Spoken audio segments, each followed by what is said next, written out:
오늘 말씀의 주제는 유대인이 실패했던 이유와 남은 무리라는 말씀으로 좀 나누려고 합니다.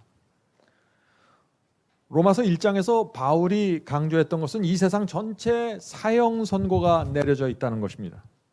그래서 모든 이 지구에 사는 사람들이 사형수라는 것이죠. 그래서 하나님의 은혜와 용서가 없으면은 소망이 없다는 것을 말했던 것입니다.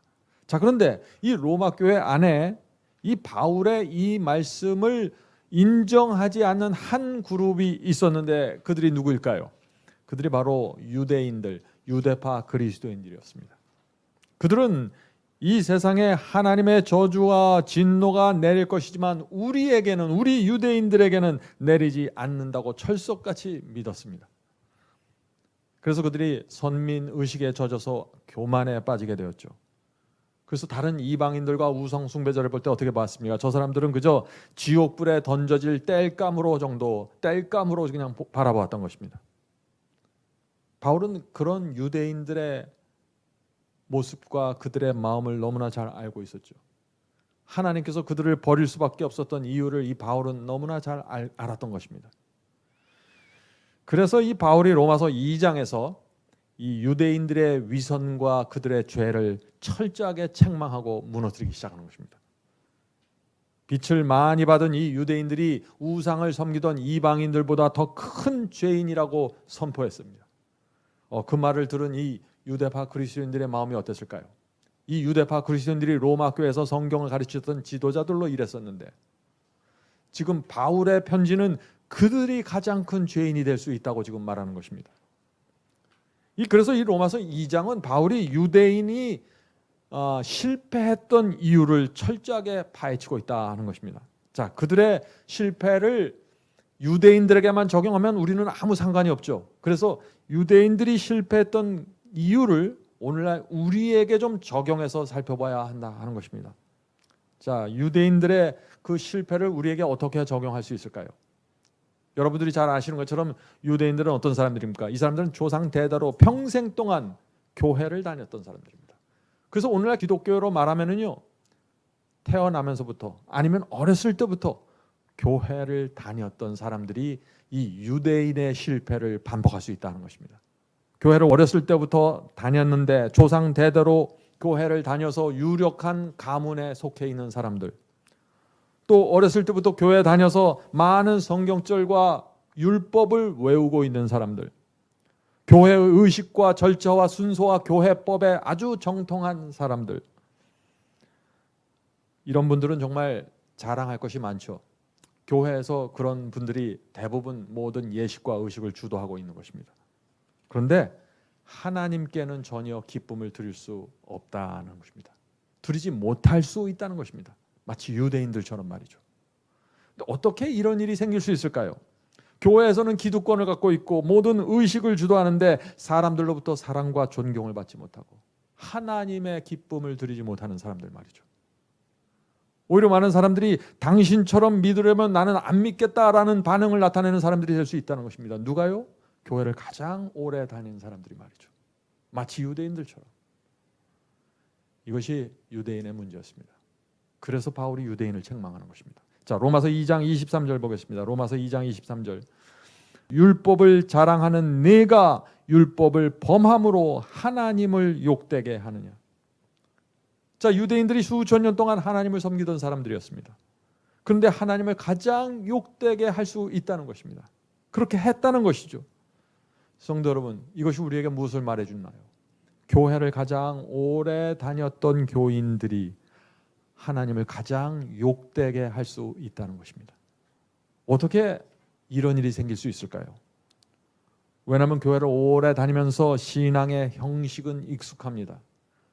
교회가 필요로 하는 스펙은 다 갖췄습니다. 그런데 정작 중요한 심령의 변화가 없는 것입니다. 의를 사모하는 간절함이 없습니다. 진리가 무엇인지 찾지를 않습니다. 죄를 애통해하는 마음이 없는 것입니다. 이것이 유대인들의 문제였습니다. 두려운 사실은요, 오늘날 이 시대에 이런 그리스도인들이 너무나 많이 있다는 것입니다. 교회는 익숙한데 하나님께 익숙하지 않은 사람들 말이죠. 모든 교파를 초월해서 이 마지막 시대 교회가 겪고 있는 문제는 기독교 신앙의 본질을 많은 사람들이 놓쳤다는 것입니다.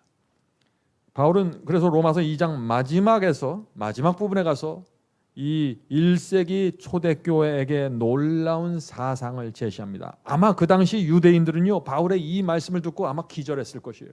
그 말씀은 이것입니다. 로마서 2장 28절. 로마서 2장 28절입니다. 대저 표면적 유대인이 유대인이 아니요 겉모습과 혈통이 유대인이라고 해서 유대인이 아니라는 것이에요. 너희들이 아무리 수천 년 동안 하나님을 섬긴 유대인이라고 해도 유대인이 아니라는 것입니다. 자, 계속해서 읽어보죠. 표면적 육신의 할례가 할례가 아니라 살점을 떼어내는 할례를 받아서도 그거는 진짜 할례가 아니라고 지금 말하고 있는 것이죠. 계속해서 읽어보겠습니다. 오직 이면적 유대인이 유대인이며, 자, 이 말씀이 무슨 뜻입니까? 내적인 경험, 이 내적인 경험을 갖고 있는 사람이 진짜 유대인이 될 자격을 갖추고 있다는 것이죠. 바울의 이 말씀은 그 당시에 유대인들에게 정말 충격적인 말씀이었을 거예요. 피부와 혈통이 중요한 것은 다 지나간 구약시대의 유물이라는 것입니다. 그것이 바울의 선언이에요. 사도 바울은 어떤 사람이 진짜 유대인이라고 했습니까? 여기서 이면적 유대인, 경험을 갖고 있는 유대인이죠. 다시 말해서 마음이, 심령이 중요하다 하는 것입니다. 심령이. 온 마음으로 주님을 사랑하고 그분의 말씀에 순종하는 그 사람들이 유대인이든지 헬라인이든지 상관없이 그런 사람들이 진짜 유대인이라는 것입니다. 성도 여러분, 오늘날에도 이 똑같은 문제가 반복하고 있는 것입니다. 표면적으로는 틀림없는 기독교인입니다. 찬송을 하고 예배드리고 교회에서 하는 모든 행위를 보면 틀림없는 기독교인이에요. 그런데 내면적으로는 기독교인이 아니라는 것입니다. 제가 질문을 하나 드리겠습니다. 자, 구약 시대는 유대인들이, 이 혈통을 가진 유대인들이 아브라함의 자손이었죠. 그렇다면 신약 시대에는 누가 아브라함의 자손이 될까요? 신약 시대에는 누가 하나님의 약속과 유업을 받을까요? 자, 바울의 말을 들어보죠.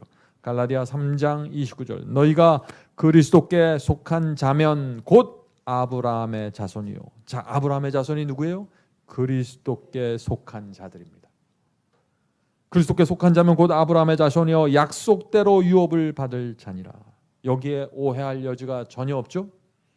사도 바울은 그리스도께 속해 있는 성도들이 아브라함의 자손이라는 것입니다. 지금 이 시대도 마찬가지입니다. 그래서 저와 여러분이 오늘 그리스도께 속해 있으면 우리는 구약 시대 때 아브라함에게 하나님께서 약속하신 그 엄청난 축복과 유혹을 오늘 우리가 받게 된다는 것입니다. 이것은 놀라운 말씀이죠. 그래서 구약 시대 혈통적 유대인들이 하나님께 그 보장받았던 그 축복과 약속이 신약 시대에는 영적인 그리스도인, 그리스도께 속한 자들, 거듭난 성도들에게 넘어간다는 것입니다. 바울은 그 로마서 2장 마지막 절에서 누가 참된 유대인인지 다시 한번 밝혀줍니다. 자, 29절은 이 로마서 2장의 결론이고 로마서 2장 전체에서 가장 중요한 말씀입니다. 로마서 2장 29절 보겠습니다. 오직 이면적 유대인이 유대인이며 할례는 마음에 할지니 신령에 있고 의문에 있지 아니한 것이라. 자, 문자로 써져 있는 거 그것이 중요한 게 아니라는 것이죠. 그 칭찬이 사람에게서 난 것이 아니요 다만 하나님에게서니라. 자, 누가 하나님의 칭찬을 받는다고 했습니까? 여기 몸의 할례를 받는 사람들이요? 아니죠. 마음의 할례를 받는 사람들이. 그 사람들이 하나님의 칭찬을 받는다는 것입니다. 자, 이 말씀이 무슨 뜻인가요? 구약시대 수많은 유대인들이 있었습니다. 혈통적인 유대인들이죠. 또 수많은 할례자들이 있었습니다. 그러나 하나님께 칭찬받았던 유대인들은 아주 적었다는 것입니다. 자, 어떻게 하면 우리가 하나님께 칭찬받을 수 있을까요? 여러분은 하나님께 칭찬받기 원하시죠? 네? 어떻게 하면 칭찬을 받을 수 있어요? 지금 여기서 지금 바울이 말하는 포인트는 뭡니까? 마음의 할례를 받으라는 것입니다. 마음의 할례. 이 당시에 유대인들은 마음의 할례에 집중하지 않고 자기들이 갖고 있던 자랑거리에 집중했습니다. 자, 유대인들에게 세 가지 자랑거리가 있었어요. 자, 무엇입니까? 그것이 첫째가 혈통입니다. 하나님께서 지구 전체에서 아브라함 한 명을 딱 찍어서 모든 언약을 맺었고 구원을 약속해줬고 축복을 약속했다. 그런데 우리 유대 민족이 아브라함의 혈통을 이어받았다는 것입니다. 하나님께서 이 지구에서 오직 유대 민족 한 민족을 선택했다는 것입니다. 다른 사람들은 그래서 지구에 아무리 많아도 아무 소용이 없다는 것이죠. 이것이 유대인의 자랑이었습니다. 자랑할 만하죠. 우리가 아마 그들의 입장에 있어서도 굉장히 자랑스러웠을 것입니다. 자, 둘째 자랑은 뭐예요? 두 번째 자랑, 율법입니다. 율법에는 이 하나님께서 이 유대인들에게 주신 율법에는요, 지구 어디서도 찾을 수 없는 진리가 가득 차 있었습니다. 이 율법에는 아주 고결한 지식이 넘쳐 있었습니다. 그래서 이 유대인들은 율법을 외웠고 배웠고 날마다 이것을 훈련했습니다. 자, 세 번째 자랑은 할례입니다. 생후 8일 만에 하나님의 백성이라는 표시를 몸에 직접 남겼습니다. 남자아이들에게 말이죠. 그런데 이 세 가지 모두 하나님께서 직접 주신 것이에요. 유대인들이 만들어낸 것이 아닙니다. 그러니 유대인들이 얼마나 자랑스러웠을까요? 그런데 이 바울은 그 유대인들이 붙잡고 있었던 이 세 가지 자랑을 하나하나 다 무너뜨립니다. 로마서에서 말이죠. 바울은 로마 교회의 유대인들에게 이런 식으로 도전하는 것입니다. 자, 첫 번째, 너희가 자랑하는 아브라함의 그 믿음을 너희가 갖고 있느냐? 아브라함의 살과 피가 너희를 구원할 수 있다고 믿는가? 이것이 바울이 던진 첫 번째 도전입니다. 자, 두 번째는 너희가 자랑하는 율법을 너희가 정말 진심으로 사랑하고 존중하는가? 너희는 지키지도 않으면서 남을 비판하고 엽신 여기고 있지 않는가? 이것이 바울의 두 번째 도전입니다. 세 번째는 너희가 자랑하는 그 할례를 마음에도 받았는가 하는 것입니다. 몸에 아무리 칼자국들을 내도 소용없다는 것입니다. 말씀의 검이, 성령의 검이 마음에서 죄와 세상을 잘라내는 그 내적인 경험이 없으면 아무 소용이 없다는 것입니다. 바울의 이런 반론 앞에서 유대인들이 무슨 말을 할 수 있을까요? 아무 말도 할 수 없는 것이죠.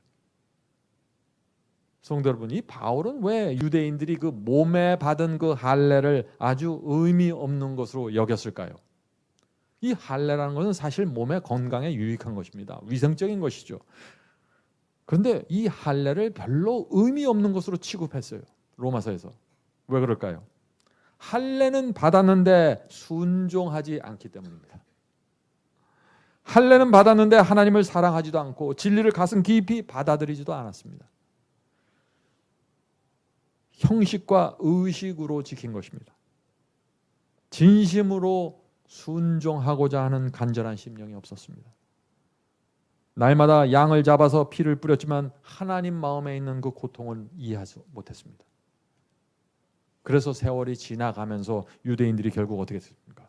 경건의 모양만 남고 의식만 남게 된 것입니다. 이것이 교회를 오랫동안 다닌 사람들이 갖게 되는 문제라는 것입니다. 지금 성도 여러분, 이것이 유대 민족이 멸망당한 이유이고 이 시대의 모든 그리스도인들이 직면하고 있는 문제입니다. 저와 여러분이 지금 이 문제를 직면하고 있는 것입니다. 성경에 수많은 가르침과 교리와 말씀들이 있는데 이것이 나에게 살아있는 생명으로 남을 것인가, 아니면 그냥 교리와 죽은 형식으로 남을 것인가, 이 도전 앞에 모든 그리스도인들이 서 있는 것입니다. 지금. 자, 여기서 우리가 오해하지 말아야 될 것이 있습니다. 이것은 중요한 겁니다. 바울은 율법을 유대인들의 실패 이유로 지적한 것이 아닙니다. 율법 때문에 너희들이 망했다, 그런 말이 그렇게 말하는 것이 아니에요. 율법에 대한 바울의 사상은 아주 분명합니다. 갈라디아 5장 3절 보죠. 내가 할례를 받은 각 사람에게 다시 증거하노니 그는 율법 전체를 행할 의무를 가진 자라. 바울은 율법에 대한 생각이 분명하죠. 반드시 율법에 순종해야 될 것을 믿고 가르쳤습니다. 오늘날에도 이 유대인들의 문제는 심각하게 이어져 내려오고 있는 것입니다. 어떤 문제입니까? 많은 분들이 과거의 그 유대인들처럼, 구약시대 유대인들처럼 나는 구원받았다, 나는 하나님의 특별한 백성이다, 내 구원은 흔들릴 수 없다, 이런 확신을 갖고 있습니다. 그래서 물어보면 저마다 나는 구원받았다는 대답을 하고 있는 것이죠. 그래서 열심히 교회에 참석하고 11조를 드리니까 말이죠, 다들 그런 확신을 갖고 살아가는 것입니다. 형식과 모양은 거의 완벽하게 갖춰 있는 것입니다. 지금. 그런데 무엇이 빠졌습니까? 내용과 본질이 빠져버렸습니다. 내가 왜 교회에 나오는지, 내가 왜 이 교리를 믿는지, 내가 왜 이 진리를 믿는지, 본질이 빠졌어요. 내가 왜 하나님을 믿는지 본질이 빠졌습니다. 마음에 할례 받는 경험이 없는 것입니다. 그래서 교회 활동은 열심히 하는데 말씀은 순종하지 않고, 교회 모든 찬양대와 봉사에 열심히 참여하는데 진리에 대한 열정은 없고, 온 마음을 다해서 바치는 헌신과 희생이 없는 것입니다. 그래서 아주 이상한 모습의 그리스도인이 양산되고 있는 것입니다. 교회 안에서 말이죠. 그러면서도 어떻게 생각하나요? 나는 침례받았고 교회에서 직분을 받았고 오래 교회 다녔고 그러니까 하나님께서 어떻게 해서든지 나는 결국에는 구원하실 것이야 하는 막연한 기대를 갖고 살아가는 것입니다. 옛날 유대인들처럼 말이죠. 다 허탄한 생각들입니다. 성도 여러분, 우리에게 오늘날 이 시대의 그리스도인들에게 과거 유대인이 당했던 그 비참한 역사가 반복될 수 있다는 사실 우리가 알아야 됩니다. 조상 대대로 하나님을 믿었고 평생 동안 믿었지만 멸망당할 수 있다는 것입니다. 그것이 우리가 유대인을 보면서 가져야 될 교훈이라 하는 것입니다. 신앙에는 양면이 있습니다. 신앙이 항상 좋은 면만 있는 것이 아니에요. 신앙은 우리를 구원하는 것이지만 우리 마음과 생애가 구원의 경험 속으로 들어가지 못하면, 마음의 할례가 없으면 어떻게 해요?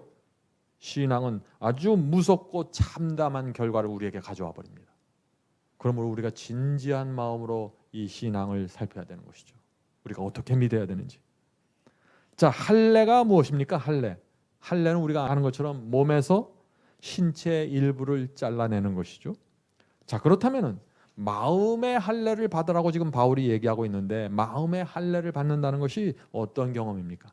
마음의 할례를 받는 것이, 그것은 마음에서 죄와 세속을 잘라내는 경험입니다. 자, 마음의 할례가 뭐예요? 마음에서 죄와 붙잡고 있던 죄와 내가 붙잡고 있던 세속을 잘라내는 경험입니다. 그것이 마음의 할례입니다. 자, 육체의 할례를 받을 때 몸의 일부가 떨어져 나가니까 그때 아플까요? 물론 아프죠. 통증이 있을 것입니다. 뭐 제대로 된 마취도 안 하고 그 살점을 떼는데 얼마나 아프겠어요. 그런데 마음의 할례를 받을 때도 통증이 있다는 것입니다. 고통이 있는 것입니다.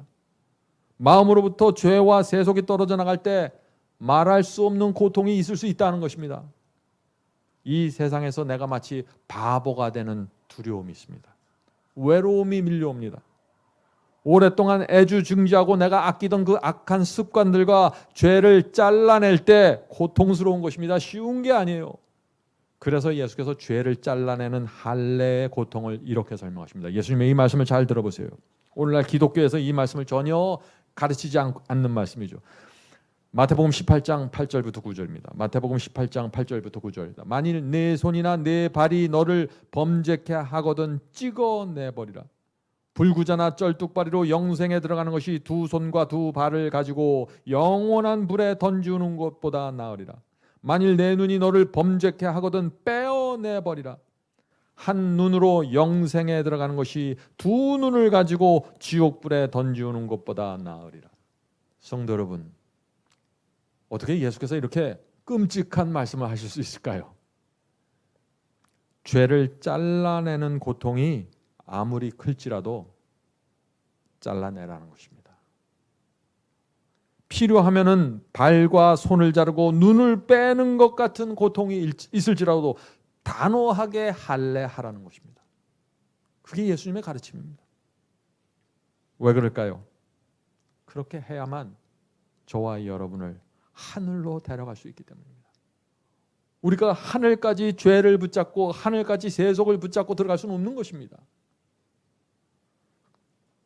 성도 여러분, 우리가 이 죄를 보시는 그리스도의 마음이 무엇인지 정확하게 알아야 됩니다. 죄인은 사랑하지만 죄를 미워하시는 이 하나님의 마음이 뭔지 이해를 해야 돼요. 이 신앙은 인간의 연약한 감정으로 오해하면 안 됩니다. 오늘 많은 사람들이 이 신앙을 감정으로 이해해요. 한 번은 어떤 분이 제게 이런 말을 했습니다. 주님께서는 내가 이 죄를 버리지 못하는 고통을 이해하실 것입니다. 욕심을 버리고 싶은데 버리지 못하는 내 마음을 알아주실 것입니다. 나는 주님의 사랑과 은혜를 믿습니다. 이런 신앙이 뭐예요? 이런 신앙이 바로 감정적인 신앙이에요. 죄를 잘라내는 그 할례의 고통을 감수하지 않으면 예수께서 우리를 천국으로 데려갈 수 없는 것입니다. 여기에 하나님의 고민이 있는 것입니다. 만일 우리가 이 손을 자르고 발을 자르고 눈을 빼라고 호소하는 이 예수님의 마음을 우리가 조금이라도 이해한다면 어떻게 될까요? 우리는 성령께서 집도하시는 수술대에 올라가게 될 것입니다. 할례하게 될 것이에요. 성령께서 우리 마음속에서 죄를 잘라내 주셔야 우리의 마음이 새로워집니다. 우리 마음속에서 죄를 붙잡고 있는 한 성령께서 우리에게 충분히 역사하실 수가 없어요. 우리가 죄에 끌려다니지 않을 수가 없어요. 우리 마음속에서 죄를 붙잡고 있는데 어떻게 안 끌려다녀요? 그래서 할례가 필요한 것이에요. 성도 여러분이 육체의 할례가 실제적인 경험이죠. 실제적으로 살점이 떼내지는 실제적인 경험이죠. 마음의 할례도 실제로 일어나는 경험입니다. 이것은 막연한 철학이 아니에요. 상상이 아닙니다. 이건 교리가 아니에요. 마음의 할례는 참된 회개입니다. 거듭남입니다. 새 마음을 받는 경험이에요. 그런 경험을 하는 사람들이 신약 시대에 누구예요? 신약 시대의 유대인들이에요. 그런 경험을 하는 사람들이 마지막 시대의 이스라엘입니다. 하나님께서 붙잡고 가시는 한 백성이죠. 자, 우리가 그래서 이것을 정확하게 이해하셔야 돼요. 바울은요, 이 어떤 사람들이 초대교회부터 시작해서 예수께서 재림하실 때까지 이 하나님의 참 백성인지 한마디로 지금 간단하게 표현하는 것입니다. 그걸 어떻게 표현하냐면은 구약 시대의 주인공은 한 민족이었어요. 유대 민족. 하나님께서 유대 민족을 통해서 진리를 보존하셨고 민족을 통해서 말씀을 전파하려고 하셨습니다. 그런데 이 신약 시대 십자가 이후부터 예수께서 재림하실 때까지 이 주인공은 누구냐면 교회입니다. 여러 이방인들이 모여드는 교회입니다. 이 교회를 통해서 하나님께서 복음을 전하셨고 새로운 영적 이스라엘을 만들어내시는 것입니다. 자, 그러므로 이 구약 시대 유대인들과 신약 시대의 이스라엘 유대인들을 잘 구분해야 한다는 것입니다. 구약 시대 그 유대인들에게 주셨던 모든 약속과 축복이 신약 시대 마음의 할례를 받은 성도들에게 그대로 넘어오게 되는 것입니다. 이것을 놓치지 말아야 돼요. 그래서 갈라디아에서 이런 말씀이 있는 것이죠. 갈라디아 6장 15절 16절입니다. 갈라디아 6장 15절 16절. 할례나 무할례가 아무것도 아니로되 오직 새로 지으심을 받은 자뿐이라. 자, 새로 지으심을 받았다는 게 어떤 거예요? 거듭났다는 얘기죠. 중생했다는 얘기입니다. 오직 할례를 받든지 받지 않든지 중요한 게 아니라는 것이에요. 중요한 건 뭐예요? 새로 지으심, 거듭남, 중생, 회개의 경험을 했느냐 안 했느냐, 이게 중요하다는 것이죠. 계속해서 읽어보죠. 무릇 이 규례를 행하는 자에게와 하나님의 이스라엘에게 평강과 긍휼이 있을지어다. 자, 성도 여러분, 이 말씀이 왜 중요합니까? 이 말씀은 십자가 이후에 수십 년이 지난 후에 갈라디아 교회에게 주신 바울의 말씀이죠. 그때 바울은요, 그 당시 초대교회 이후 이방인들로 구성되어 있던 그 초대교회를 향해서 뭐라고 불러요? 지금 여기서 이스라엘이라고 부르는 것입니다. 이 말씀의 중요성이 얼마나 우리가 좀 집중해야 될지 모르겠어요. 구약 시대에는 육체적 이스라엘에게 하나님의 유업과 약속이 주어졌지만 신약 시대는 영적인 이스라엘에게, 이방인들로 구성된 영적인 이스라엘 초대교회 안에서 마음의 할례를 받은 그 성도들에게 하나님의 약속과 유업이 그대로 넘어갔다는 것입니다. 그것이 지금까지 이어져 내려오고 있다는 것이죠. 이것이 이스라엘에 대한 바울의 사상입니다. 유대인에 대한 바울의 사상이에요. 자, 이 바울은 그래서 로마서와 갈라디아 서서를 통해서요, 어떻게 해서든지 이 기독교 신앙을, 초대교회 신앙을 유대인의 할례와 유대인의 선민 사상으로부터 떼어내려고 그렇게 애를 썼는데, 그래서 이들을 마음의 할례를 받는 경험, 내적인 경험으로 끌어가려고 그렇게 애를 썼습니다. 자, 이제 로마서 3장으로 넘어가도록 하겠습니다. 로마서 3장입니다. 자, 이렇게 해서 바울이 로마서 1장과 2장의 글을 로마 교회에 보냈는데 그 로마 교회에 있던 그 유대인들, 유대파 그리스도인들이 로마서 1장과 2장을 읽으면서 어떤 마음의 생각을 갖게 되었을까요? 그것이 3장의 내용입니다. 바울이 유대인들의 위선과 죄를 책망하면서 너희는 실패했어, 너희는 하나님의 심판을 받을 것이야 라고 글을 보냈는데 그 글을 읽는 유대인들이 마음이 어떨까요? 무슨 생각을 할까요? 그들은 이런 질문을 하지 않을 수가 없는 것입니다. 어떤 질문이냐면요, 자, 그렇다면은 하나님께서 우리 유대인들을 선택한 이유가 뭡니까 도대체? 우리도 이방인들처럼 심판받고 우리도 멸망당할 수 있는 것이면 도대체 하나님께서 우리를 남은 무리로 하나님의 특별한 백성으로 선택한 이유가 무엇입니까? 우리가 아브라함의 후손인데 도대체 우리가 갖고 있는 좋은 점이 그렇다면 무엇입니까? 라는 질문을 하지 않을 수 없는 것이죠. 그래서 이 질문에 대한 대답이 로마서 3장 1절부터 8절까지 내려간다 하는 것입니다. 자, 유대인들이 던지는 첫 번째 질문이 로마서 3장 1절부터 2절에 나옵니다. 유대인들은 이 로마서 3장 1절부터 8절까지 세 가지 질문을 던지는데 오늘 첫 번째 질문을 좀 살펴보도록 하겠습니다. 자, 첫 번째 질문이 이것입니다. 로마서 3장 1절부터 2절. 그런즉 유대인의 나음이 무엇이냐? 자, 유대인이 좋은 것이 무엇입니까? 그러면은 할례의 유익이 무엇이냐?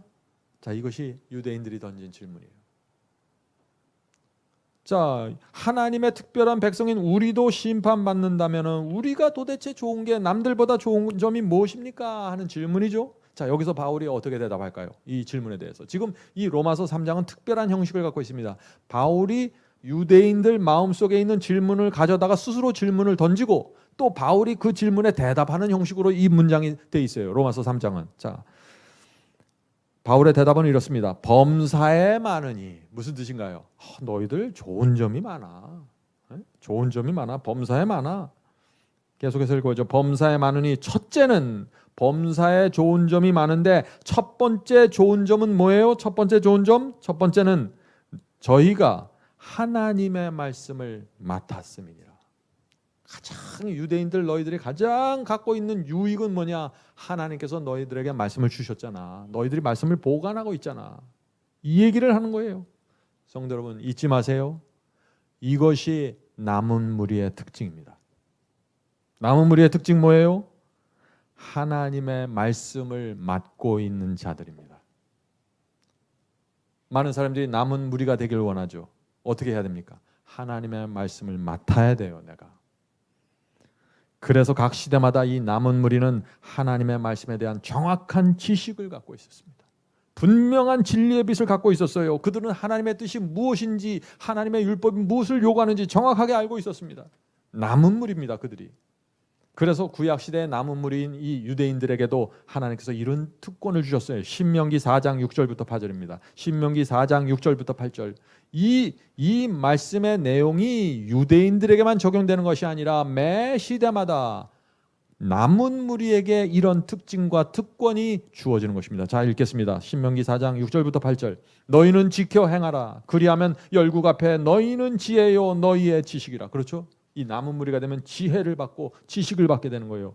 그들이 이 모든 규례를 듣고 이르기를 이 큰 나라 사람은 유대인들을 얘기하는 것입니다. 이 큰 나라 사람은 과연 지혜와 지식이 있는 백성이로다 하리라.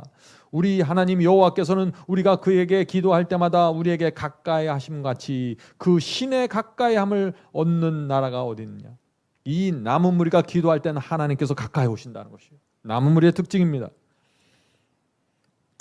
오늘 내가 너에게 선포하는 이 율법과 같이 그 규례와 법도가 공의로운 큰 나라가 어디 있느냐. 성도 여러분, 바로 이것이 매 시대마다 남은 무리에게 주어졌던 특권이었습니다. 이 세상 어떤 나라보다 좋은 규례와 율법을 받은 민족이 유대인들이었어요. 기도하면 하나님께서 그들과 함께 하셨습니다. 그런 유익을 받은 이 민족이 유대인들이었습니다. 그러나 그들이 어떻게 했어요?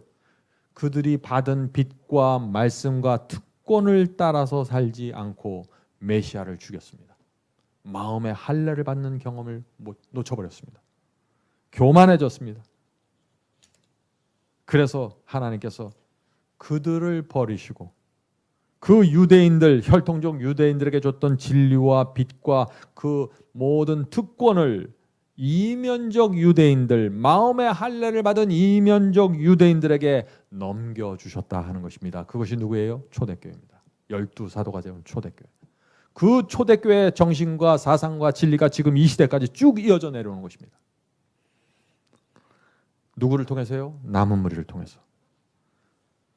자, 그렇다면 하나님께서 이 유대 민족과 12지파를 선택하신 이유가 무엇일까요?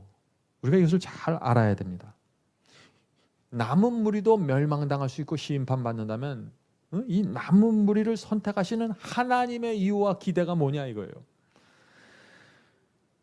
하나님의 말씀을 맡기기 위한 한 백성이 하나님께서는 필요하신 것입니다. 지구의 사람들이 아무리 많이 있어도 하나님의 말씀을 맡길 한 점을 이 지구에 하나님께서는 찍는 것입니다. 그 첫 번째 점이 아브라함으로부터 내려오던 유대민족이었습니다. 그래서 그 유대민족을 통해서 온 세상에 복음을 전하기 위한 그 시작점으로 유대인들을 부르시고 사용하셨다 하는 것입니다. 그런데 그들이 하나님의 기대에 부응하지 못했죠. 성도 여러분, 이것이 남은 무리의 사상입니다. 남은 무리의 사상. 먼저 어떻게 해요? 하나님께서 남은 무리를 부르십니다. 그리고 그들에게 진리를 주시고 빛을 주십니다. 그리고 그들을 통해서 온 세상에 복음을 전파하시는 것입니다. 이것이 매 시대마다 하나님께서 갖고 계신 계획입니다. 먼저 한 점을 찍으시고 그들을 통해서 복음을 퍼쳐나가는 것입니다. 여러분들의 가정도 마찬가지죠. 여러분들 가정에서 먼저 한 점을 찍는 것입니다. 그 점이 어떤 경우에는 아내에게 먼저 지키고 어떤 경우에는 남편에게 먼저 지키고 어떤 경우에는 자녀에게 먼저 지키는 것입니다. 그러면 그 사람을 통해서 그 가족 안으로 빛과 말씀이 들어가게 되는 것이죠. 그래서 사탄은 그의 공격의 목표를 어디다 둘까요? 남은 무리, 진리를 보관하고 있고 말씀을 맡고 있는 이 보관자인 남은 무리에게 사탄의 모든 공격의 초점이 맞춰진다는 것입니다.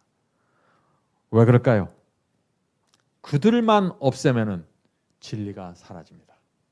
이 지구에서 남은 무리만 사라지면은 완전한 빛과 진리는 사라져 버립니다. 바벨론입니다. 애굽입니다. 어둠 속에 들어가게 되는 것입니다. 지구 전체가. 그래서 이 남은 무리에 거는 하나님의 기대와 또 그들에게 주시는 한 특권은 엄청난 것입니다. 자, 그래서 사탄이 이 구약 시대부터 이 남은 무리인 유대 민족을 끊임없이 공격해서 어떻게 했어요? 율법주의로 빠뜨리고 우상 숭배에 빠뜨렸죠. 그러면 그때 하나님께서 가만히 계실까요? 아닙니다. 하나님께서 일어서셔서 선지자를 보내주시고 책망하시고 그 진리를 붙잡고 있는 그 한 무리 한 줄기의 그 성도들을 지키시고 보호하신다 하는 것입니다. 이것이 하나님과 사탄의 전쟁 이야기입니다. 성도 여러분, 이 전쟁에서 내가 누구 편에 설 것인가가 저와 여러분의 선택이고 신앙이라는 것이죠. 지금도 그 전쟁이 치열하게 벌어지고 있습니다. 수많은 교회들이 있지만 하나님께서 인도하시는 한 백성이 있다는 것입니다. 그들에게 모든 진리와 말씀과 빛을 주시고 그들을 시작점으로 해서 온 세상과 바벨론을 향해서 말씀을 퍼뜨려 가신다는 것입니다. 성도분, 이제 제가 드리는 이런 질문에 여러분은 이제 대답할 수 있어야 된다는 것입니다. 자, 어떤 질문인가요? 하나님께서 이방인과 진리를 잘 모르는 사람들을 그러면 어떻게 구원할까요? 자, 어떻게 구원합니까? 여러분들 이제 대답하실 수 있죠? 말씀을 맡고 있는 남은 무리로부터 시작해서 진리가 전파되는 것입니다. 이것이 태초부터 세상 끝까지 하나님께서 복음을 전파하는 방법이었습니다. 구약 시대 때 바벨론 속으로 어떻게 복음이 전파되었나요? 하나님께서 한 점을 찍으셨죠. 그 점이 누구였습니까? 다니엘과 세 친구들입니다. 남은 무리였습니다. 그들을 통해서 바벨론의 복음이 전파되었나요? 느부갓네살 왕까지 굴복했죠. 바벨론 주변 나라들까지 복음이 전파됐어요. 아주 적은 나무 무리를 통해서 그 엄청난 대제국이 무너지고 복음이 전파된 것입니다. 이것이 성령으로 끝나는 마지막 사업입니다. 성령으로 끝나는. 자, 질문 하나 더 드리죠. 이것은 중요한 질문입니다. 잘 생각하고 대답하셔야 돼요. 사탄이 집중해서 공격하는 대상은 그러면 누구일까요? 사탄이 누구를 공격해서 무너뜨려야만 이 지구에서 하나님의 진리가 사라지게 될까요? 누굽니까? 나무무리, 말씀을 맡은 자들입니다. 말씀을 맡은 자들. 그래서 이 말씀을 맡고 있는 사람들의 마음에는 열정이 있게 되는 것입니다. 하나님께서 나에게 거시는 기대와 소원을 알기 때문에 그런 것입니다. 하나님께서 인도하시는 이 한 백성이 각 시대마다 있는데 그 시대마다 매 시대마다 사탄은 그들에게 공격을 집중했던 것입니다. 이것이 기독교 역사예요. 기독교 역사. 구약시대 이야기고. 사탄은 하나님께서 이끌어 가시는 그 한 줄기의 선, 남은 무리가 이끌어가는 그 한 줄기의 진리의 선을 끊어버리기 위해서 공격하고 미혹하고 기만했던 것입니다. 그래서 어떤 때는 하나님의 백성 속으로 아주 아름다운 여인들을 들여보내서 무너뜨려버리죠. 또 어떤 때는 돈과 우상 숭배로 또 미혹해서 무너뜨리고, 또 어떤 때는 교회 안에 거짓 선지자들 들여보내서 한 줄기의 선을 끊으려고 했던 것입니다. 그때마다 수많은 사람들이 교회 안에서 미혹을 받아서 멸망당하는 것입니다. 심지어 남은 교회 안에서까지 말이죠. 그래서 바울이 뭐라고 했나요? 하나님을 믿는 사람들이 바다 모래같이 많을지라도 오직 누구요? 남은 무리가 구원받는다고 말했던 것입니다. 그 말씀이 어디 있어요? 로마서 9장에 있죠. 로마서 9장 27절입니다. 이스라엘 자손들의 수가 비록 바다 모래 같을지라도 남은 자만 구원을 받으리라. 성도 여러분, 이스라엘의 자손이라고 해서 유대인들이라고 해서 다 구원받은 것이 아니죠. 여러분들 아시죠? 오직 남은 무리만 구원받았습니다. 남은 교회 안에 있는 남은 무리가 구원받는다 하는 것입니다. 이것은 정말 중요한 사상입니다. 유대인들은 자기가 남은 교회라고 해서 교만하고 건방지게 살다가 다 멸망당하죠. 그런데 남은 교회 안에 있는 남은 무리가 있다는 것입니다. 노아 홍수 때도 하나님을 알고 있던 사람들이 바다 모래처럼 많았습니다. 그러나 오직 남은 무리만 방주에 들어가고 구원받았죠. 소돔과 고모라 때도 남은 무리가 구원받았습니다. 예수께서 조림하셨을 때도 남은 무리가 베들레헴 마국간에 찾아와서 메시아를 영접했죠. 유대교회 전체가 그리스도를 거절했습니다. 그러나 남은 무리가 그리스도를 영접하고 마가의 다락방에 모여서 성령을 받았습니다. 남은 무리가 계속해서 이어져가는 것입니다. 중세기에 온 유럽의 기독교회가 배도했습니다. 수많은 진리가 무너졌습니다. 그런데 남은 무리가 어떻게 됐습니까? 깊은 산과 계곡으로 들어가 광야 교회를 세우고 그들은 진리를 보관하고 맡은 자들로 살아갔습니다. 얼마나 오랫동안요? 수백 년 동안 말이죠. 남은 무리입니다. 이 사탄이 중세기의 진리의 선을 이어져 내려가는 그 진리의 선을 끊어버리기 위해서 중세기에 8천만 명의 성도를 죽였죠. 기독교 역사죠, 그것이. 그런데 하나님께서는 말씀을 보존할 남은 무리를 보호하고 지키셨습니다. 하나님께서는 역사하시는 것입니다. 남은 무리 가까이에서 계속해서 그들과 함께 가면서 그들을 지키시고 말씀이 이어져 가도록 방어하시는 것입니다. 저와 여러분이 그 위대한 사명을 위해서 부름받았다 하는 것입니다. 어떻게 우리가 살아야 될까요? 이 세상의 안개처럼 없어지는 것들에 붙잡혀서 우리가 이렇게 살다가 무너질 수는 없는 것입니다. 성도 여러분, 각 시대마다 남은 무리가 있었는데 그 남은 무리는 마치 이 달리기 경기의 릴레이 경기처럼 이어져 가는 것입니다. 한 사람이 진리를 들고 뛰다가 무너지면은 죽어가면은 또 다른 남은 무리가 나타나서 그 바톤을 받고 또 다음 자신의 생애를 통해서 또 달려가는 것입니다. 그래서 예수께서 재림하시기 전까지 이 릴레이 경기가 계속해서 되는 건데 그 경기의 마지막 주자가 누구일까요? 에덴 동산에서부터 이어져 내려오는 그 릴레이 경기의 마지막 주자가 누구일까요? 그것이 요한계시록 12장에 나오죠. 요한계시록 12장 17절입니다. 요한계시록 12장 17절. 용이 사탄이죠. 용이 여자에게 분노하여 돌아가서, 여자가 누굽니까? 예수님은 신랑이고 우리는 신부라고 했죠. 그러니까 이 여자는 성경에서 그 예수님의 신부, 하나님의 참된 백성들이죠. 자, 용이 여자에게 분노하여 돌아가서 그 여자의 남은 자손 곧 하나님의 계명을 지키고 예수 증거를 가진 자들로 더불어 싸우려고 바다 모래 위에 섰더라. 자, 마지막 시대에 사탄이 누구를 공격한다고 했나요? 남은 무리입니다. 여자의 남은 자손, 즉 계명을 지키는 자들. 이것이 마지막 시대의 남은 무리입니다. 저와 여러분은 반드시 이 남은 무리에 포함되어야 합니다.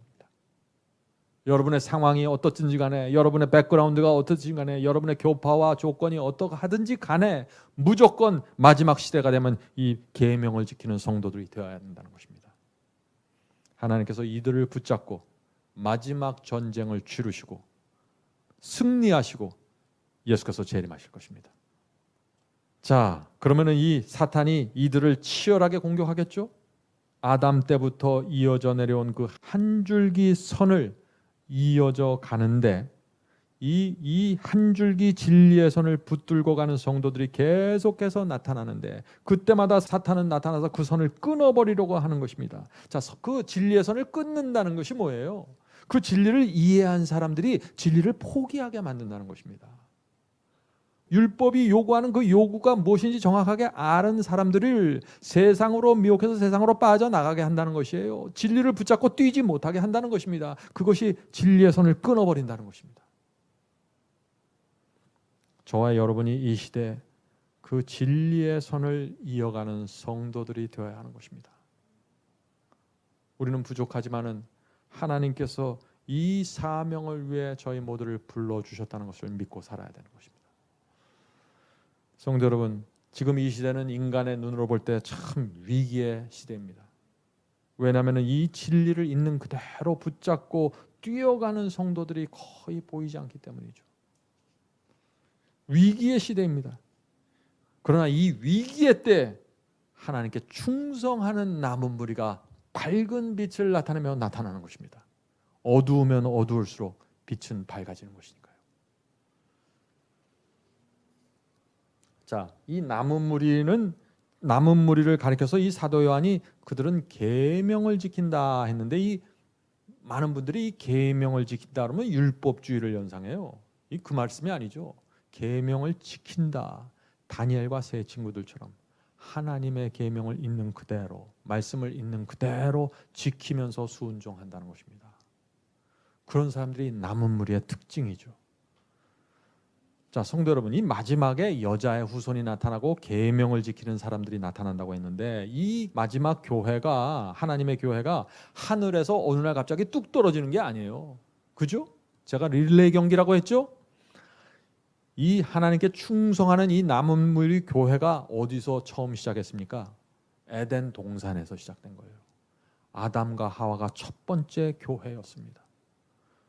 그때부터 시작해서 그것이 노아에게 전달되었고 아브라함에게 전달되었고 구약 시대를 지나면서 초대교회에게 전달되었고 중세기 광야교회에게 전달되었고 종교개혁 운동자들에게 전달되었고 하나의 선으로 이렇게 이어져 내려오던 그 하나님의 백성과 하나님의 백성 말씀을 보관하던 그 성도들이 누구에게 마지막에 이어진다는 것이에요? 계명을 지키는 성도들에게 넘어간다는 것입니다. 마지막 버튼입니다. 릴레이 경기의 마지막 주자들이에요. 얼마나 놀라운 진리입니까? 하나님께서 이 무리에게 모든 기대를 거시고 마지막 전쟁에 들어간다는 것입니다. 이런 이야기를 우리가 살펴보면 정말 이 세상에 아무런 가치를 둘 수가 없는 것이죠. 자, 이제 좀 정리해 보죠. 우리가 이 로마서를 공부할 때 마지막 시대의 남은 무리가 되는 신앙이 무엇인지 정확하게 알아야 되는 것입니다. 자, 남은 무리가 되는 첫 번째 단계 뭐예요? 오늘 로마서 3장 1절 2절에서 배웠죠. 하나님의 말씀을 맡은 자가 되어야 합니다. 첫 번째, 말씀을 맡은 자가 되어야 돼요. 어떻게 말씀을 맡나요? 우리가 하나님의 말씀은 성경책에 있는데 그 말씀을 어떻게 우리가 맡아요? 성경에 기록된 하나님의 말씀의 의미를 정확하게 깨닫고 진리가 무엇인지 깨닫고 하나님의 뜻이 무엇인지 깨닫는 것입니다.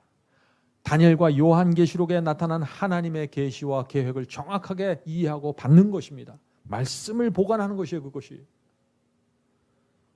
자, 두 번째 단계는 무엇일까요? 그것을 이해하고 깨달은 사람들은 두 번째 단계로 넘어가야겠죠. 두 번째 단계는 무엇입니까? 내가 이해하고 깨달은 그 말씀대로 순종하고 살아가는 것입니다. 전하는 것입니다. 자, 그런데 우리가 이렇게 하나님의 말씀을 순종하려고 하면은 선제되어야 될 경험이 있는 것입니다. 그 경험이 뭐예요? 오늘 그것이 바울이 강조했던 마음의 할례를 받는 경험이라는 것입니다. 우리 마음에 죄와 세속이 있으면 그것이 끊어져 나가지 않으면 내가 진리를 붙잡고 가려고 해도 안 돼요. 그래서 죄와 세속이 내 속에서 끊어져 버리는 그 할례의 경험이 있어야 된다는 것입니다. 바로 여기에 성령의 역사와 도우심이 필요한 것입니다. 성도 여러분, 형식과 의식과 겉모습으로는 안 되는 것입니다. 인간의 의로는 안 돼요. 이것은 우리는 날마다 천국문을 향해서 떨리는 손으로 내밀어야 되는 것입니다. 많은 분들이 교회를 오래 다니면서 하늘을 향해 떨리는 심정을 잃어버렸어요. 아무런 감동 없이 교회에 나오는 것입니다. 형식적으로 교회를 하고, 그런 성도들이 성령의 도우심을 받을 수 있을까요? 우리는 어린아이와 같이 단순한 심령으로 마치 이 복음을 처음 들었던 그 정신과 그 마음으로 날마다 하나님 앞에 나가야 되는 것입니다. 그렇지 않으면은 유대인이 했던 실패 속으로 들어가게 되는 것입니다. 이제 말씀을 마치겠습니다. 1888년 7월 북해 유전에서 석유를 시추하고 있었습니다. 그런데 갑자기 시추선이 불이 나고 폭발하면서 선원들과 기술자, 그 배에 타고 있는 기술자 전원이 다 죽었습니다. 그런데 오직 한 사람만 살아남았습니다. 그 사람이 구조받은 다음에 기자들이 다 그 사람에게 몰려가겠죠. 그리고 무슨 질문을 던졌을까요? 그 사람에게. 아니, 다른 사람들은 다 죽었는데 어떻게 당신은 살아남았습니까? 수백 명이 다 죽었는데 어떻게 당신은 살아남았습니까? 그 질문을 할 수밖에 없는 것이죠. 그 사람이 어떻게 대답했을까요? 이렇게 대답했습니다. 갑자기 폭발음이 들려서 둘러보았는데 배 갑판이 불바다였습니다. 그때는 밤이어서 바다는 아무것도 보이지 않았습니다. 파도와 불길이 타오르는 소리만 들렸습니다. 나는 아무것도 보이지 않는 그 캄캄한 바다를 향해서 몸을 던졌습니다. 그리고 잠시 후에 배는 폭발했고 침몰했습니다. 이것이 그 사람이 살았던 이유입니다. 그 기자들이 다시 또 이렇게 질문하는 것입니다. 왜 다른 사람들은 배에 남기로 결정했는데 당신은 그 시커먼 아무것도 보이지 않는 그 무서운 바다에 뛰어들었습니까? 하는 질문을 던졌죠. 그 선원이 어떻게 대답했을까요? 이렇게 대답했어요. 그때 배는 이미 불타고 있었습니다. 배를 의지하기보다는 저 무섭고 두려운 바다에 몸을 던지는 것이 오히려 안전하다고 저는 생각했습니다. 성도 여러분, 불안할지라도 우리가 두려울지라도 하나님께 온전히 바치고 뛰어드는 사람이 결국에는 구조받게 되는 것입니다. 우리가 재고 생각하고 판단하고 결국 그래서 인간적인 생각으로 흘러가면은요, 갑판에 남아서 불타게 되는 것입니다. 시커먼 바다를 여러분들 겨울 밤바다를 한번 보셨습니까? 무서워서 바닷가 가기도 쉽지 않죠. 그런 바다 속으로 나를 던지는 것 같은 느낌을 우리가 신앙을 하면서 받게 되는 것입니다. 두려움과 외로움 속으로 내 자신을 던지는 것이죠. 하나님께서 내 인생을 책임져 주실까? 내가 이 말씀대로 그대로 살아갈 때, 넓은 길을 버리고 좁은 길로 내가 뛰어들 때 하나님께서 나를 받아주실까? 이 두려움이 있는 것입니다. 이 두려움을 극복하는 사람들이 결국에는 하나님께서 인도하는 좁은 길을 끝까지 걸어갈 수 있는 것입니다. 성령께서 우리 모두를 그 하늘 가는 길로 인도해 주시길 제가 간절히 바랍니다. 하늘에 계신 아버지, 저희들이 유대인들이 했던 그 실패를 반복하지 않도록 도와주시옵소서. 오래 신앙을 하면서 저희의 신앙이 형식이 되고 거칠애가 될 수 있는 위험에 날마다 직면하게 됩니다. 주여, 저희를 불쌍히 여겨 주셔서 주님을 생각할 때 저의 마음이 고동치게 도와주시옵소서.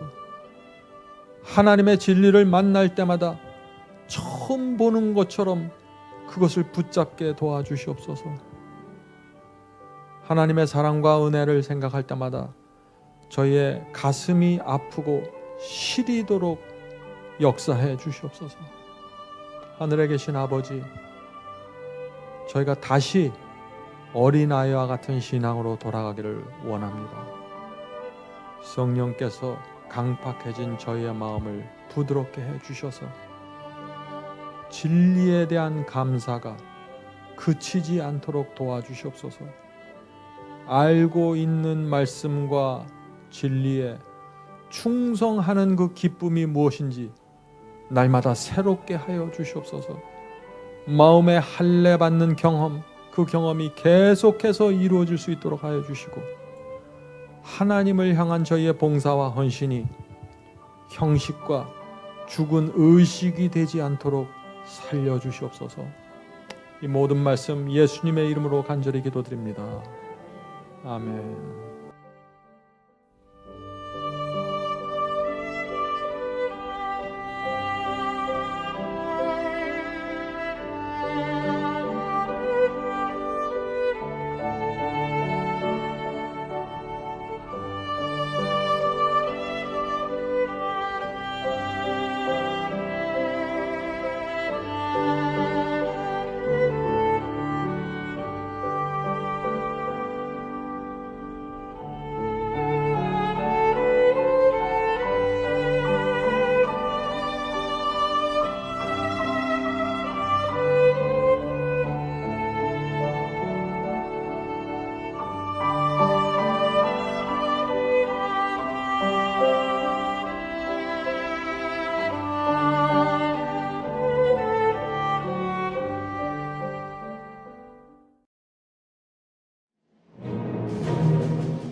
이것으로 오늘 예배를 마치겠습니다.